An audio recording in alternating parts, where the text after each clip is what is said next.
Happy New Year, everybody. You made a great choice to start 2023 by joining the best podcast of 2023. It's the Engel Angle.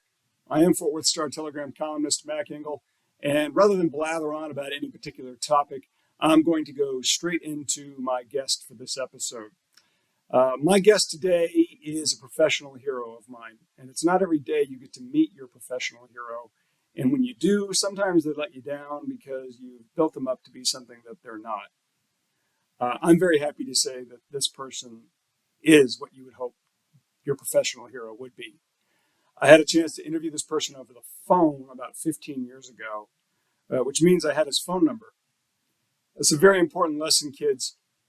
Keep every phone number that you have, especially if you have a podcast and you think you might need a great guest. I met this person, I think back in about 2014 or 15, and I'm very happy to say that, again, he's as genuine and humble as somebody that you might want to be, especially given all that this person has accomplished. He's very decent, he's very kind, very gracious, very professional. He's probably known best, having authored the book The Perfect Storm. That expression alone became sort of, viral, I guess. The movie went on to become a giant Hollywood production starring George Clooney, Mark Wahlberg, and John C. Reilly. However, my guest has done a lot more than that. He is arguably America's foremost war correspondent, who has served as a contributing editor to Vanity Fair and a special correspondent to ABC News. He's covered the wars in Iraq and Afghanistan, and he's quite versed in U.S. Military affairs. He's also a documentary filmmaker whose debut film, Restrepo, which was co-directed by his late friend, Mr. Tim Hetherington, was nominated for an Academy Award in 2010. He has other books out, such as Tribe, and his most recent title, which I cannot recommend strongly enough, Freedom. It is a great thrill for me to introduce the incomparable Mr. Sebastian Junger. Well, you've been a professional hero of mine for a long time. And I know I know you probably don't want to hear that. But before I get into questions I wanted to ask you about Afghanistan or the state of our military, there's one detail about you I don't think I ever know. And I've interviewed you a couple times before. You've become one of America's foremost war correspondents. And I know how people become like sports writers or political writers, but war is a different animal. How did you become a war correspondent? My dad was a refugee from two wars.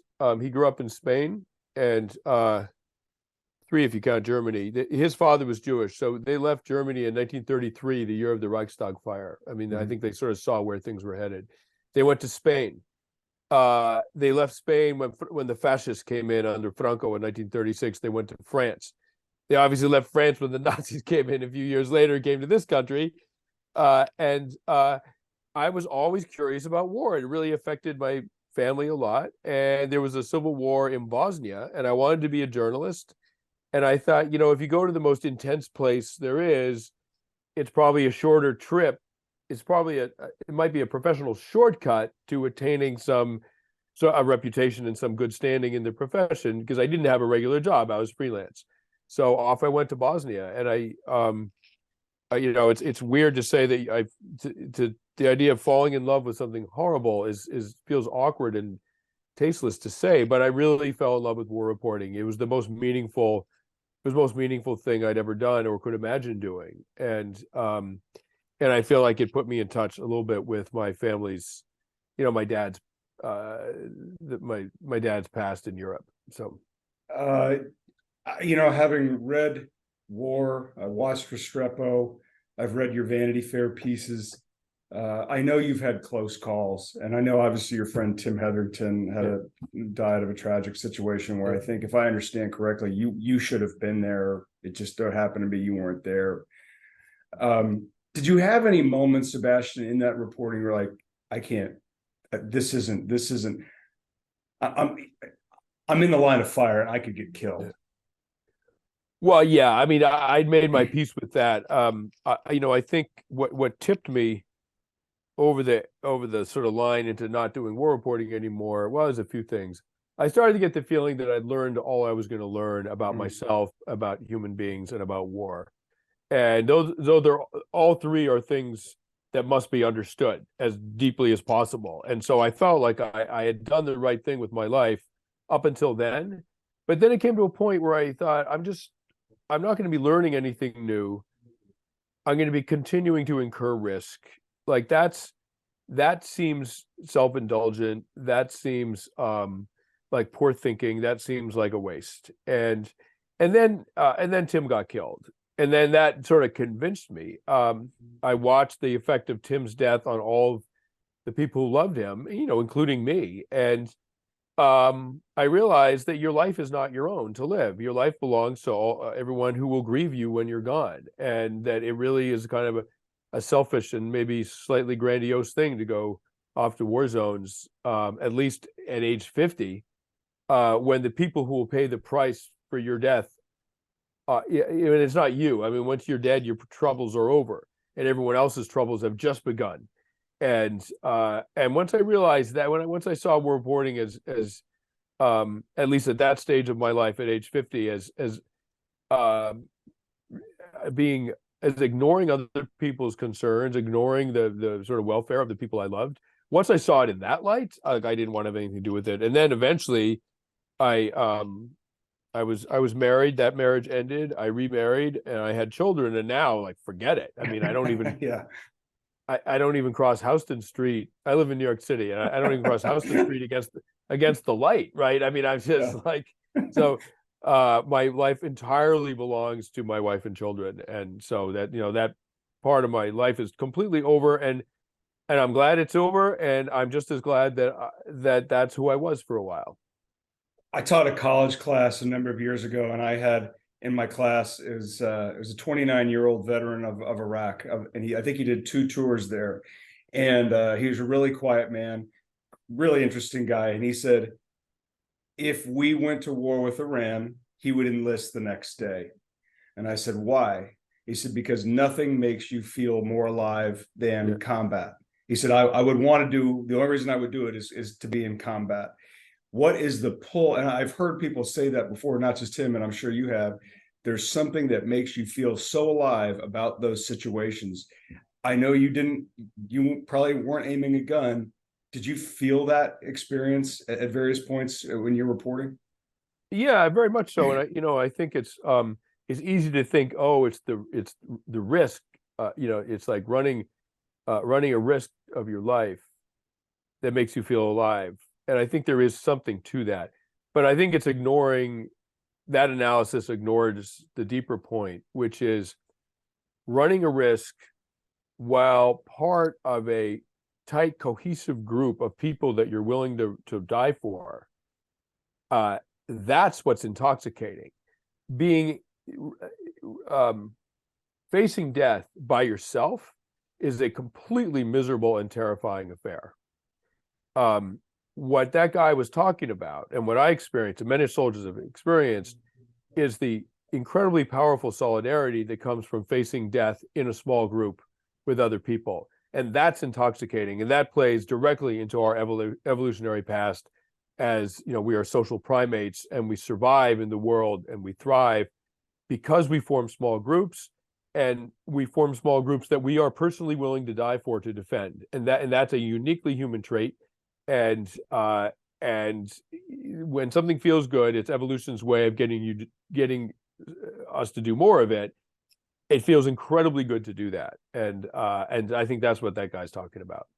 We spoke about the first time, it was right after the United States killed Osama bin Laden. And you were very optimistic about the United States military presence in Afghanistan. And I think if I remember correctly, you told me a senior military advisor had told you if we had not been in Afghanistan, we would not have been able to kill bin Laden, if I remember that correctly. But you were really optimistic overall about our presence there and that it could work. Why? I was optimistic because I I hadn't it hadn't occurred to me that our civilian leaders are so unbelievably incompetent. Like, and I mean, Sorry, that's funny. the military does their job, and they make mistakes like everybody else, right? And they can be sort of blinkered in their thinking and whatever. Like, but they're very good at following orders. And unfortunately, every administration, both Republican and Democratic, and I'm a Democrat, right? But I'm very happy to criticize my own. Every single administration involved in the war in Afghanistan and, of course, in Iraq, which was a complete travesty, in my opinion. Every administration completely bungled the effort. And so I was optimistic because I had some confidence in our civilian leadership, and I realized that it was really completely misplaced. You wrote in a Vanity Fair article that if, I'm going to quote this, if there could be a sure thing in warfare, this was it, and we blew it. Great sentence, by the way. You're referring to the war in Afghanistan. The cynic or war historian looks at what we were trying to do there and says, we were never going to win. This was going to be Vietnam. This was going to be the Soviet Union and Afghanistan. In what way did you think how do you think we blew this? Yeah, so let me just say that one of the ways we blew it was invading Iraq.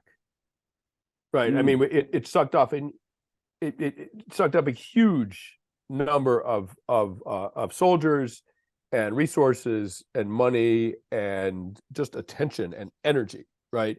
In a war that personally, I'm speaking as just an individual now, personally, I believe was not necessary and not merited. And wait, hang on. Which one or two? The 2003. Okay. When we invade, yeah. So we invaded. We didn't invade Afghanistan, but I mean, invasion looks a lot different from 15,000 soldiers. I mean, if only we'd invaded Afghanistan, it might have worked, right? But we didn't. We dropped 15,000 soldiers there and marched on to Iraq, which, in my opinion, was a completely unnecessary and unwise choice and utterly unconnected to 9/11, right? Afghanistan was very connected to 9/11. The people that planned and executed that horror were in Afghanistan, had safe haven in Afghanistan, a rogue nation that was unrecognized by almost every country in the world. They would not render the Al Qaeda leadership to us for justice. And President Bush, who I didn't vote for, but I really respect this about him, he said, if you don't hand those guys over, we're going to come in and get them. We prefer that you hand them over so we don't have to fight a war. And the Taliban refused to, and so off we went. And so, I'd been in Afghanistan in 1996 when the Taliban took over. I'd been there in 2000 with Ahmad Shah Massoud as he was fighting Al Qaeda and the Taliban in the north in Badakhshan. I was there in 2001 when the Northern Alliance took Kabul with our help, obviously. It's a country I'm extremely fond of, and what I saw in 2001 was just unbelievable gratitude that the United States had ended this endless civil war that was boiling away in Afghanistan, and the rest of the world wasn't paying attention. And, people were hugging me in the streets of Kabul because I was an American citizen, like literally saying, thank you for what your country has done for my country. Like, thank you. So what I meant by that, like, it's about it being as close to a sure thing as possible. The Taliban were a paper tiger. They folded within weeks when they were attacked in 2001. There was universal world sympathy for the United States and what had happened in New York City and at the Pentagon and in Pennsylvania. I mean, in Iran, they were having moments of silence at soccer games because of 9/11 in Iran. Like, wow, so I didn't know that. Yeah. So talk about being, like being the good guy in the fight, right? The Afghans, I think, overwhelmingly wanted us there because they thought they would put an end to the civil war. And they naively expected that we would take a sort of sensible, plot a sort of sensible course and defeat this Taliban resoundingly and fight the thing. I mean, the Taliban came in by promising to end corruption in Afghanistan. And I think it never occurred to the Afghans that when we came in with our hundreds of billions of dollars, that we would actually say to the administration that we put in place, the Karzai administration, that we would actually say to them, you know what, if you guys want to be corrupt, go for it. It's not our problem. The Afghans, it never occurred to them that the United States would do this, right? And so if you're going to wage a war, against an enemy, you at very least have to do the things that the enemy was doing that were good. Now, the Taliban were a horrible regime, but at the very least, they dealt very effectively with the corruption that was ruining Afghanistan and ruins much of the developing world, by the way. Mm-hmm. And what a strategic error, right? Like, what were you thinking, George Bush and Barack Obama and Donald Trump, right?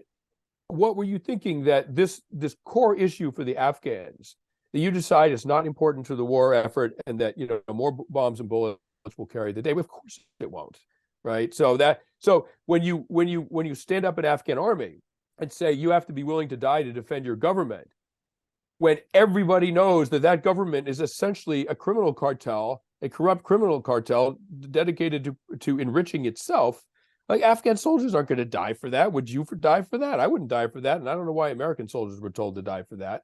Right? So to me, that's the central problem. And had there been a sensible policy in place in that regard, we would have had real buy-in by the Afghans, and it might have worked. But of course, it didn't work because it was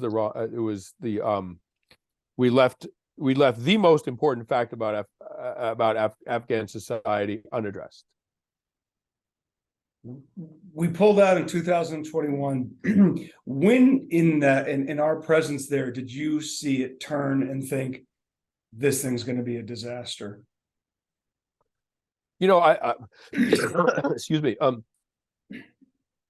Again, unfortunately, I don't have a silver. I can't see into the future, right? So I don't have a crystal ball. So I didn't think it was going to be a disaster necessarily. I thought that we would possibly keep a minimal troop presence there, as we have in other places in the world. And, even 5,000 American troops. I mean, the last year or so, there wasn't one American casualty, right? I mean, we had 5,000 troops, something like that, a token force there. It served as a kind of tripwire against the Taliban taking over. I just assumed that there would be something like that, that would be in place for the foreseeable future. And I did not anticipate until it happened that there would be a complete withdrawal that would happen that suddenly. Like, I didn't see it coming. So once that started to happen, and people in the media and the generals and the politicians were saying, "Oh, no, the Afghan army's got this. No, they're not." They do not have this. So what are you talking about? At that point, I was like, no, it's going to completely collapse. And, when you hear stories about the Ghani, the Afghan president, fleeing with 2 helicopters filled with cash, totaling something like $40 million. Like, when you hear that little tidbit, you think, no, the Taliban are going to take Kabul in a day. Like, it's a completely corrupt enterprise. Ghani should have stayed and fought. That money should have gone to his soldiers. Good God. Like, with leaders like that, you're never going to win a war. So I have this theory. I want to see what you think. So if we pulled out in 2021, I thought this was a calculated political decision on the part of the Biden administration, that he was determined to end our military presence there, and that if he did it early enough in his tenure, that by midterms and certainly the next presidential election, people would forget about it, or it wouldn't nearly hurt them as much if he did it right next to it. Right. Agree or disagree? Look, I'm not a politician or an analyst, but I think that sounds pretty reasonable. Yeah, and Biden was always against the war, and I don't know what his alternative to the war after 9/11, what his alternative to the war would have been, but he was always against it, and so I think you're probably right. Yeah, he was trying to insulate himself from the consequences, and now it seems like old news. Right. Except to the people involved, right? But politically speaking, it's sort of old news. In a sense, he was right. Is it fair to say that this was a modern, I don't know if modern works, are there endless parallels between what we did in Afghanistan and what we tried to do in Vietnam, or are they different animals? Because they look the same. Yeah. I haven't studied Vietnam, and I don't know how close the parallels are. I don't know how much support we had among the Vietnamese when we went in. Vietnam was also started on a lie. The Gulf of Tonkin was a freaking lie, right? Straight up. And 9/11 was not a lie, right? George Bush did not do, the CIA did not carry out 9/11. Al-Qaeda did, and they claimed it, and they were in Afghanistan. And the entire world understood the moral and the legal and the strategic imperative of going in and getting those guys. And I think the follow-on logic was that Al-Qaeda was in Afghanistan because it was a failed state, and they could sort of seek refuge there and sort of pay their way into the good graces of the Taliban. And so if you stabilize that country, so it's not another Somalia, if you stabilize it and make it a functioning country, then it's a perfect country to sort of hide out. If you're Al-Qaeda, it's a perfect country to have as a safe haven. If you normalize that country and bring it into the community of nations, then it can't be used in that fashion in the future. And so there was some sound thinking there. I'm not sure I would disagree with it. It's just I didn't count on the unbelievable incompetence of our leadership, both Republican and Democrat. You mentioned Somalia. That was going to be my next question. I remember reading in Mark Bowden's great book, Black Hawk Down, at the very end of it, he's citing an anonymous political, like an ambassador or senator. And the guy's point was, why are we there? It has no value to us. That's why they pulled out, and that's why ultimately it went the way it did. Is Afghanistan now Somalia, for that matter, for us? Well, I mean, it could easily be say that Afghanistan had no value for us before 9/11, right, except that we lost 3,000 civilians because something was brewing there that couldn't have brewed in France or in England or whatever. It had to be a stateless, a failed state like Afghanistan or Somalia, and Afghanistan is like perfectly suited to this sort of thing. So, there's nothing in it for us. I mean, our intervention in Somalia, initially we went in there to try to mitigate the famine, and right, and it worked, right? I mean, we saved millions of lives, hundreds of thousands, whatever. We saved an enormous number of lives in Somalia, and what didn't work was we had a helicopter shot down and lost a bunch of people. But it sort of shows you our level of sensitivity to casualties, that incident constitutes a defeat in war, right? Like the loss of one helicopter and some soldiers. I mean, I'm speaking strictly in tactical terms now, not human terms. Right. Those soldiers were people. They were missed by their families. Like, I mean, of course, but we're talking about, the definition of a failed war. Downing one helicopter, really, if you start using that as a definition of a failed war, your nation's going to have some troubles, right? Like, and I mean, we look at Russia going into this sort of like meat grinder of Ukraine and never blinking. I mean, that's not a nice way to go either. But I guess that my point would be, and I'm parroting the point of a military commander who was commenting on Somalia. The point would be that in a lot of ways, the strategic objectives of that mission succeeded. I mean, we mitigated the famine for quite a long time. And now it's a failed state, but we didn't go in there to stabilize. I mean, the mission in Somalia was to feed people. And according to this military commander, they succeeded in that. In terms of what we did in Afghanistan and the improvements that we might have been able to make, is that all gone now? Are they as vulnerable to terrorist presence as it was, say, in 2000? I don't know. I mean, I'm not sure that the Taliban needs to do this again with another terrorist group. I mean, if Al Qaeda approaches them again, I mean, it didn't go right. I mean, they were out of power for 20 years, right? And they took enormous casualties, and their senior leadership was decimated. And I don't know, why would you re-up for that? I'm guessing that as long as they can get some kind of military and economic financial support from allies like Pakistan, that they probably don't need that kind of problem in their midst. Because if again, if an extremist group takes root in Afghanistan and attacks the United States or another country, they know for a fact that the Western powers are not scared of going in and getting those guys, right? Like they've already experienced that. I think they were counting on the fact that the Americans wouldn't want to get sort of messed up in a war land war in Asia. I think they were counting on that. I think it probably shocked them when the United States didn't blink. Like we went straight in there as fast as we could. I think that really shocked them. In terms of what the improvements, it seemed like women there, with American military presence in place, were enjoying certain benefits to their lifestyles that previously didn't exist without the Taliban in place. Now they are. Are all those, is that all gone now? Are they back to square one, so to speak? Obviously I haven't been there, and keep in mind that those rights, those important rights enjoyed by women in Afghanistan, were there in urban centers in the 70s. And then the Soviet invasion disrupted that.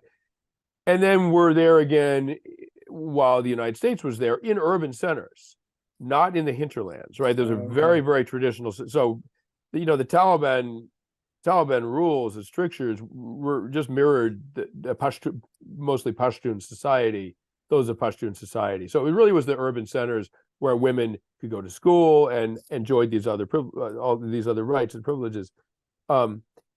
Right now, I mean, just from what I read in the news, it's been rolled back. But you don't hear many reports of these awful public executions and things like that. I think there's been one that I read about. So it seems like they might have they might be taking a slightly softer approach to all that, for probably completely for PR reasons. A few years ago, you wrote that post-traumatic stress disorder among soldiers was as bad as it's ever been. I think this is in 2015 or 16. Do you think that what soldiers are experiencing now and when they come home is any different than what previous generations of our American military went through, or are we just aware of it now because there's language and definition and treatment for this? I mean, it's a super complex question. I mean, so, first of all, PTSD refers to trauma. So if you were not in combat, you were not traumatized, right? And most of the U.S. military was not in combat. I mean, the largest percentage that I've heard of our fighting force that's actually in combat is about 1/3, 1 out of 3, right? But what was interesting is that a lot of soldiers coming back from overseas reported real psychological struggles coming back. And what occurred to me, and I write about this in my book Tribe, is that the trauma for soldiers who were not shot at, who were not shooting people or not shot at, which is the majority of American soldiers, that the real difficulty in coming back is losing the close communal connection of a highly functioning military unit like a platoon, right? I mean, you could be at a rear base, or you could be on the flight deck of an aircraft carrier and be part of an incredibly intense small group of people that are doing something vital and that every person is needed. And that sort of arrangement replicates our evolutionary past very, very closely, and it's hard to give it up. Peace Corps volunteers have an almost identical depression rate when they come home as American veterans, about 1 in 4. So it seems to be giving up a communal existence with people that you care about and are prepared to make great sacrifices for, that is the hardship. In addition, there's the trauma that actual combat veterans suffer, but the VA doesn't make that distinction. Basically, if you were overseas and you come back and have psychological troubles, it's just called PTSD. And so the rate is enormously high. But I think they're actually failing to make a crucial distinction. And it puts these soldiers in this awkward position of having to sort of embroider or invent harm, trauma that didn't quite happen. Like, okay, a mortar hit at the other side of the airbase from you. That's not really trauma. I'm sorry. That's an artifact of war, but that's not deep trauma the way the diagnosis would suggest. You don't want soldiers having to amp that up in order to explain the very real psychological struggles they're having. When you explain those struggles in terms of loss of community, all of a sudden you don't need the mortar round that landed a mile away to explain your troubles. they're perfectly well explained by the loss of community connection that leaving the military represents. I would say that in previous generation, I mean, American society has become more and more automated, more and more alienated, more and more fractured, more and more isolated, with every generation. So I'm guessing that World War II veterans and Korean War and even Vietnam, that they suffered some of this less because the society was a little bit more cohesive. My wife was the youngest of 12 children. Her father fought in World War II. So he was quite old when she was born. Her father fought in World War II.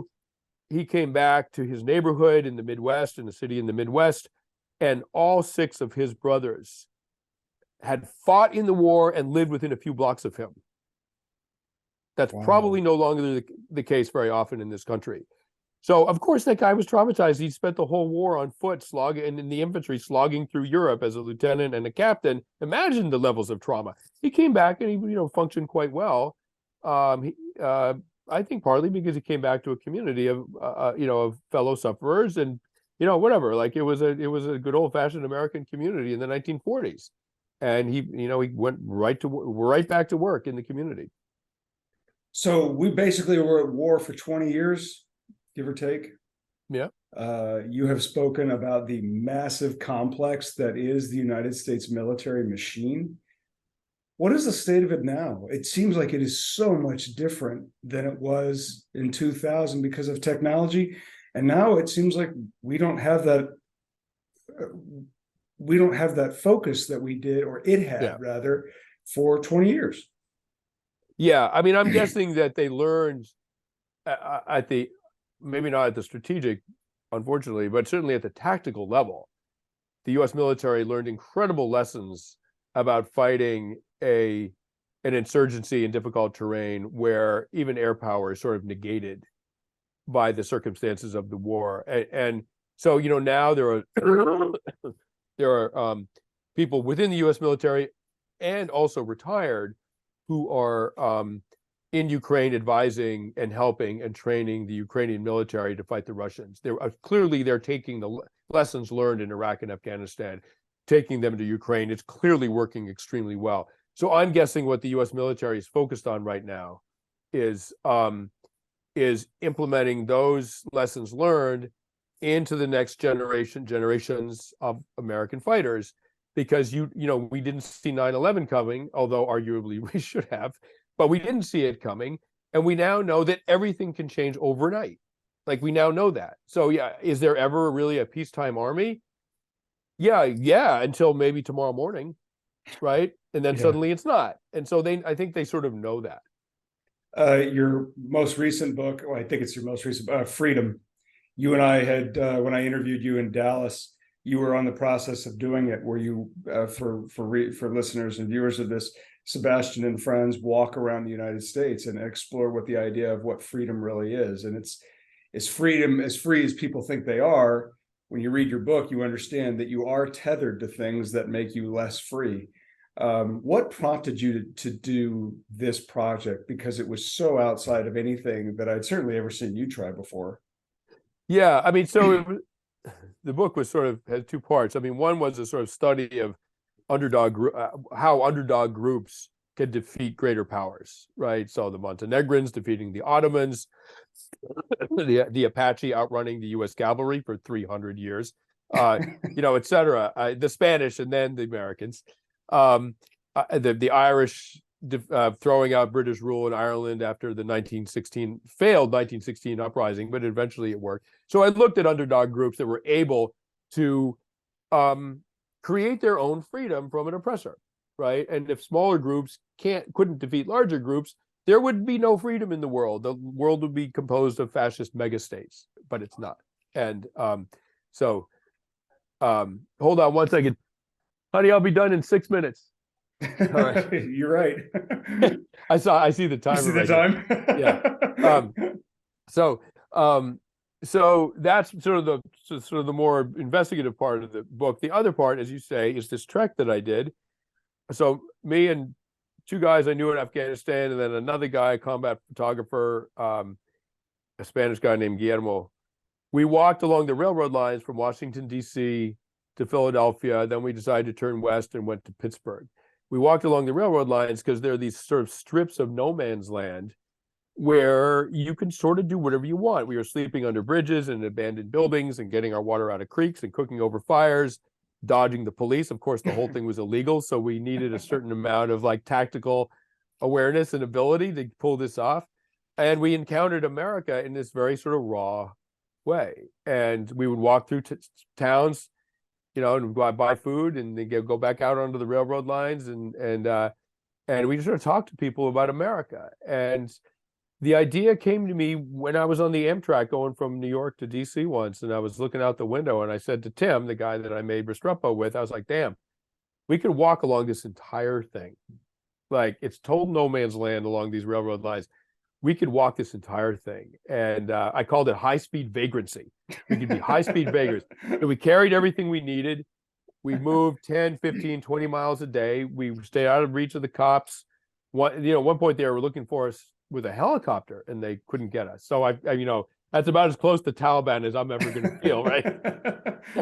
And then Tim got himself killed in Libya, and I'm like, oh no, like, what am I want to do this trip. Maybe the trip will be a way of sort of processing his death and the fact that I'm never going back to combat again.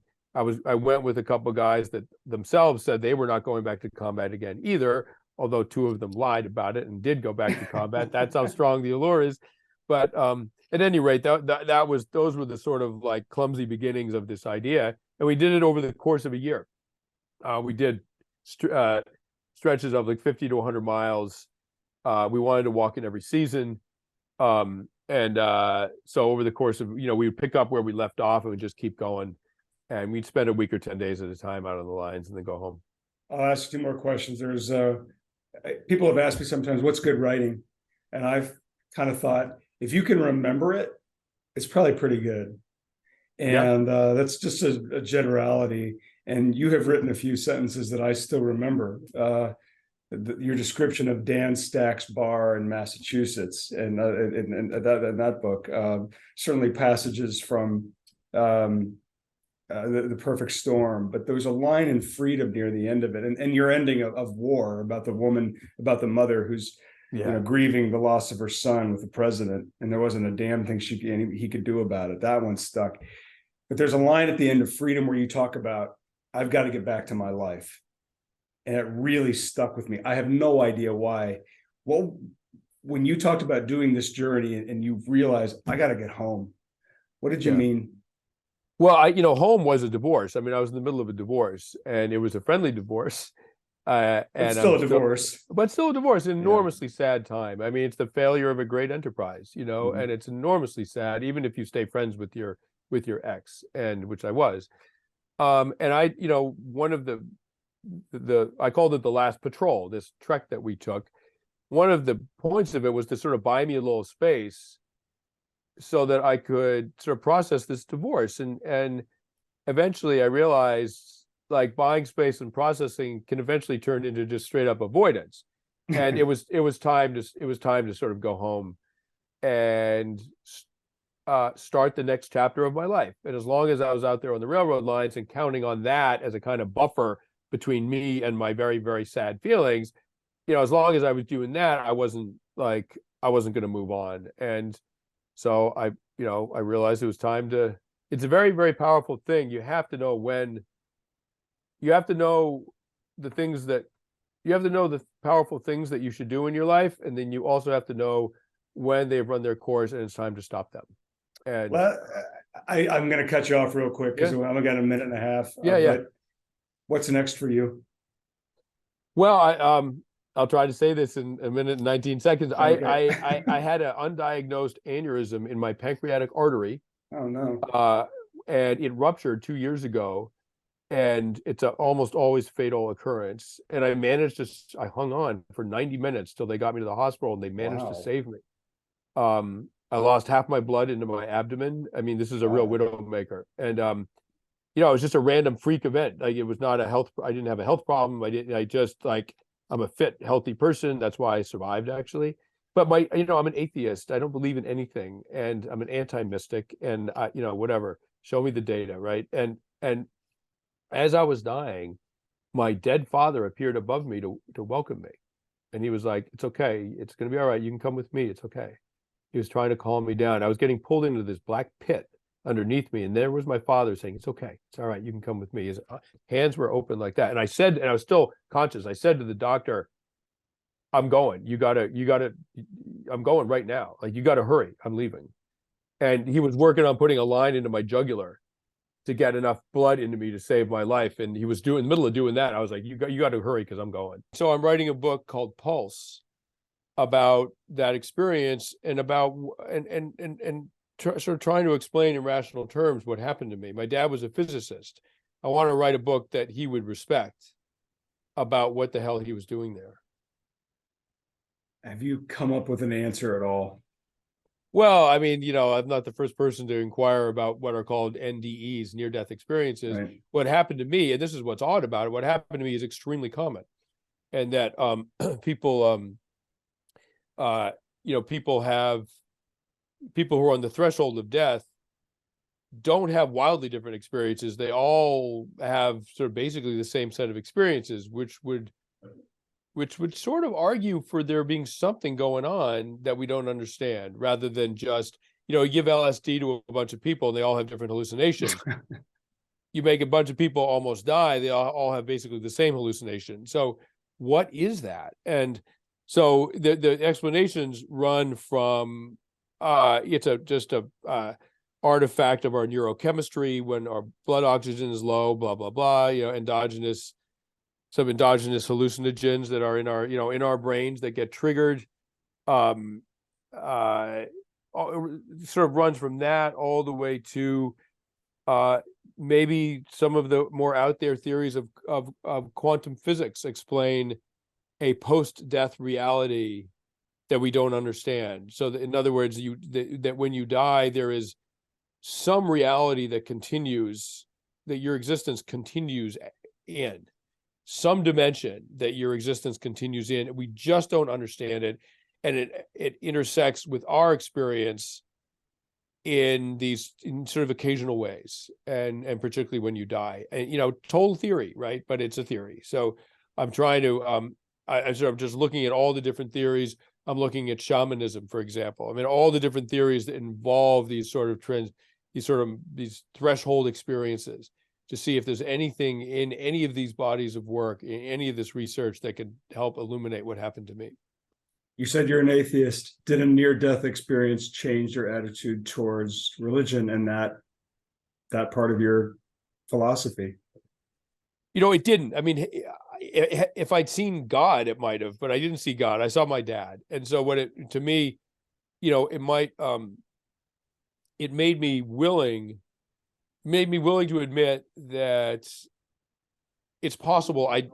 In my dismissal of mysticism, that it made me admit that I might not know everything, that the universe in physical terms, right, that in terms of the laws of physics and the atoms, the atomic particles that we're made up of, that in physical terms the universe might operate in ways that we don't understand, and that would include a post-death reality.